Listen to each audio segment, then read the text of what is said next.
the bass player for one of my favorite bands of all time died, Phil Lesh, founding member of the Grateful Dead.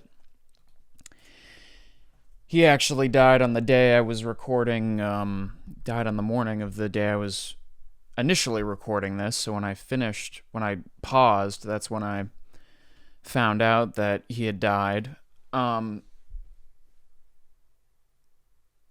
This year I've had a lot of confrontations with death. I don't know. I'm not really confronting death. I guess I am? I don't know. Not me personally, but I'm still here.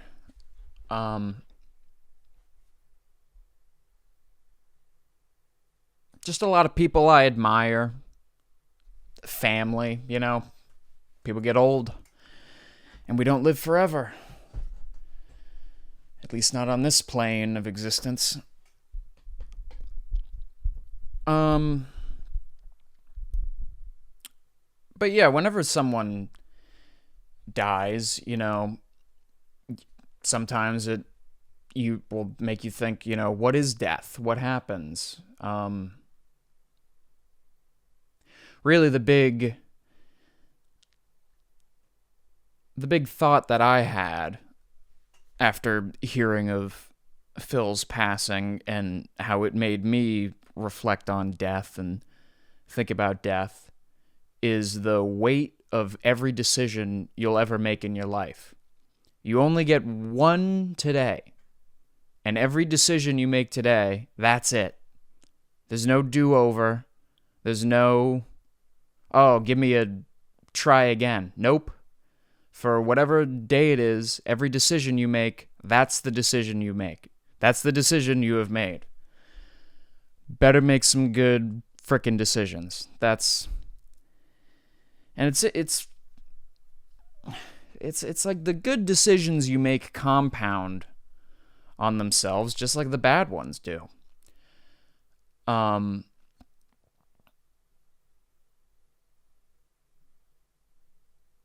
And in this life, there are different paths that you can choose to go down. So pick the one that is right for you. Pick the path that resonates with you the most. And go down the path that speaks to you, or you feel is calling you to you, or calling you to your higher purpose or destiny. I've thought this was a quote from a famous actor. Every time I Google it, no one comes up. So it's like, I don't want to take credit for this because I don't feel... I definitely didn't say this first. But the expression I like is we each have a role to play. And I kind of... My Mandela effect was like, I heard it on a podcast being like, Marlon Brando was like, everyone has a unique role or whatever. I don't even know how every time I look this up and like Marlon Brando, nothing. Maybe he did say something. Maybe someone can fact check me on this. Maybe someone else said that. I have no idea. But we each have a role to play. And I like that because it's kind of like an, I don't know, actor metaphor, right? When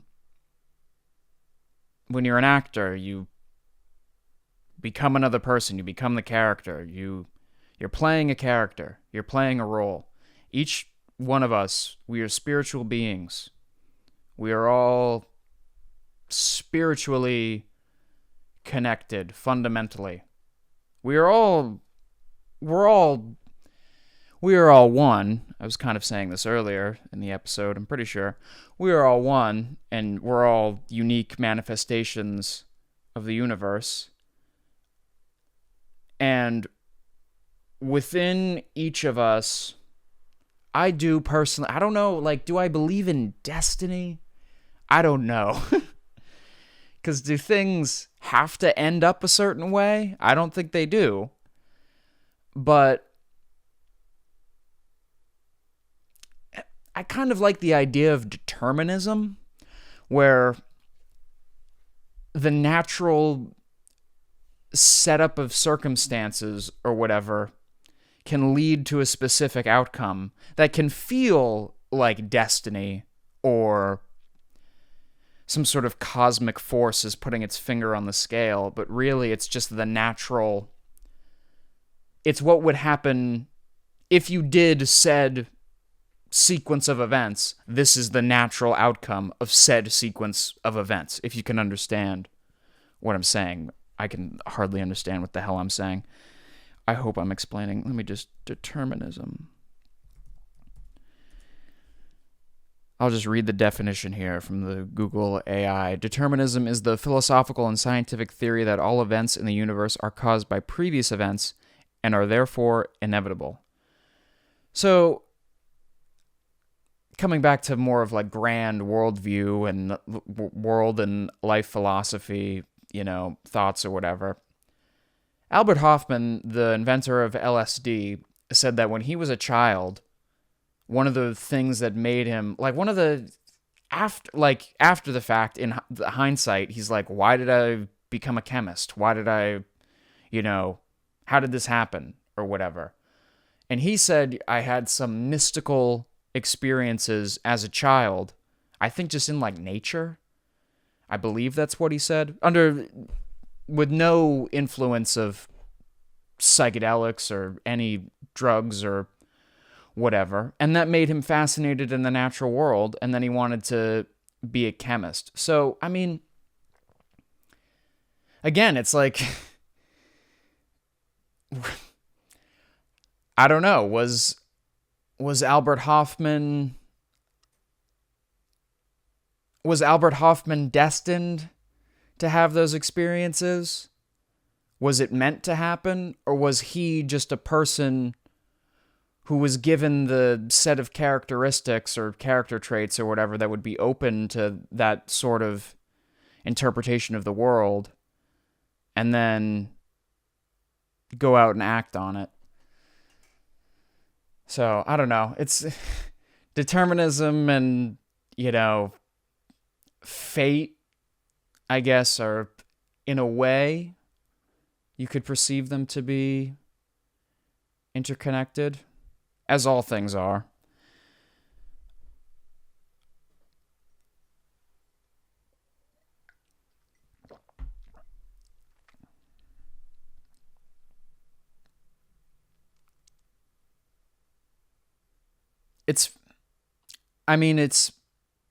You're kind of getting into we're straying into the category of,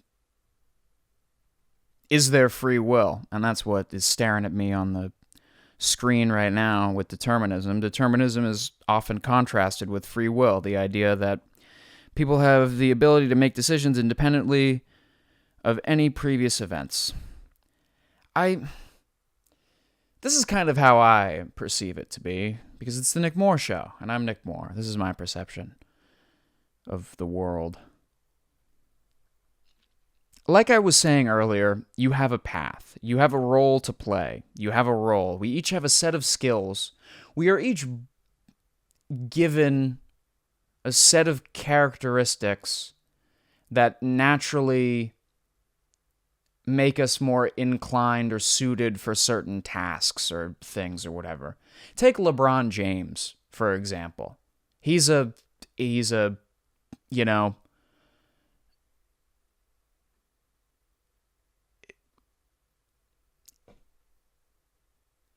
his physical body is what allows him, or one of the things, not to take, not to say it's only his, genes, genetics, whatever, that makes him who he is. There's a lot more that goes into a person than just your physical body, obviously. But his physical body allowed his potential as an athlete to be much higher than mine ever would be. So, who knows, man? Maybe I just didn't believe enough, man. I could have been LeBron James. I'm a 5'9" gringo. Hey, yo. I'm every NBA scout's dream right here. Um,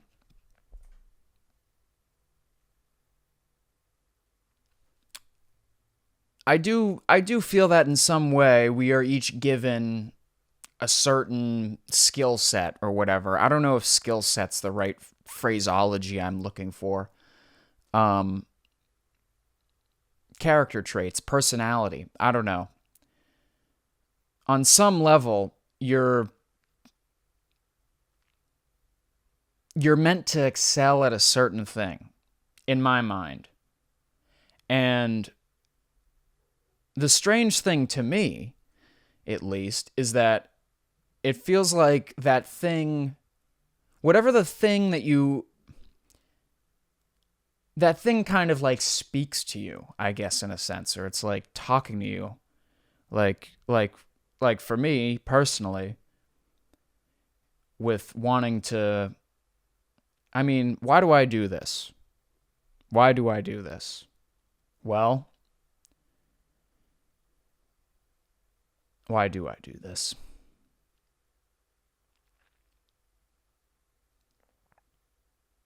Because I can't think of anything better to do. Why do I do this? Because I've always wanted, always, I don't know. At a certain point, I hit a certain age, and I was like, I'd like to try. I don't know. When I was younger, I was very caught up in society, in America, in mainstream society, and how do you be successful? How do you make a lot of money? And then people usually tell you lawyer, doctor, engineer. So that was like, okay, that was what I thought was my path in the beginning. Then I started to get older and realize, like, I'm not that person. I'm not an.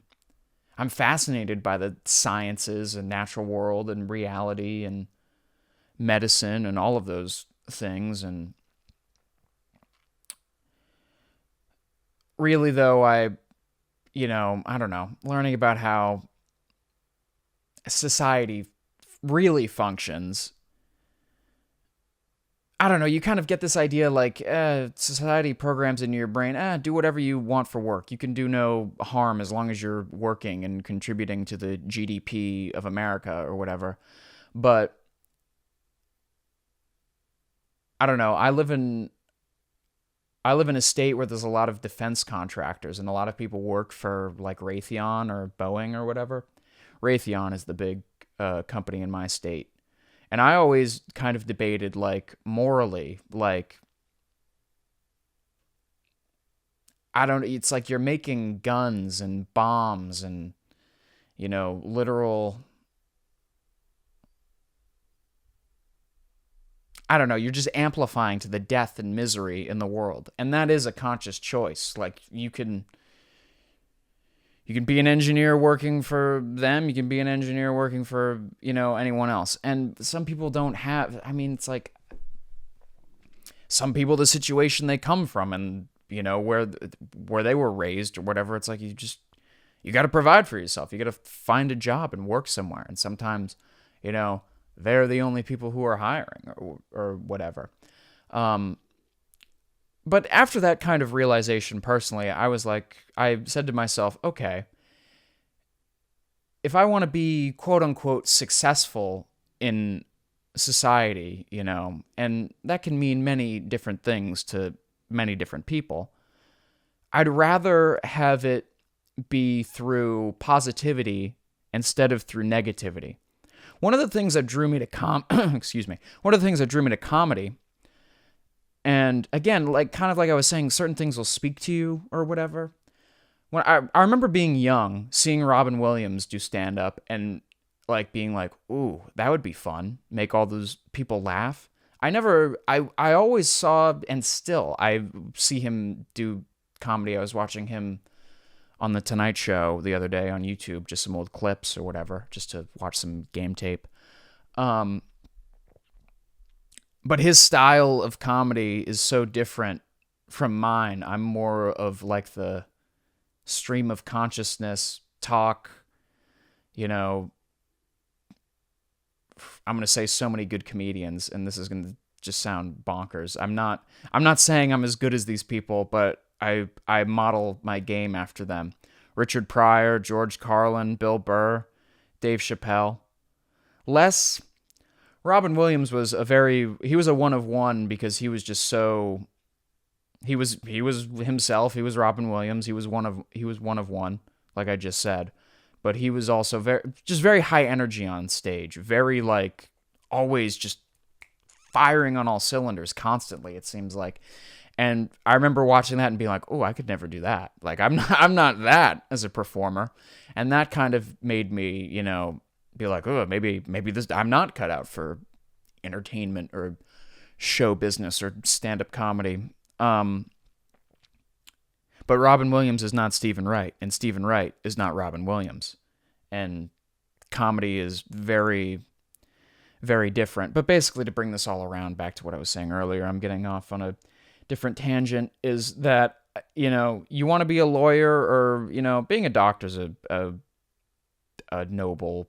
I mean, again, there's also another quote that I really like about all of those jobs versus the job field that I'm doing, the arts, entertainment. And it's a little grandiose for someone who's in the entertainment industry.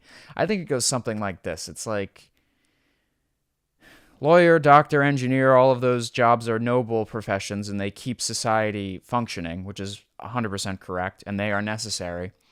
But the arts is, that's why you get up. That's what gives you the reason to keep going, keep moving forward. And that's also something that resonated with me too, was whenever I was feeling depressed, sad, disconnected from my fellow human beings, I would rely on stand-up. I would go to a comedy or whatever, make me feel better, So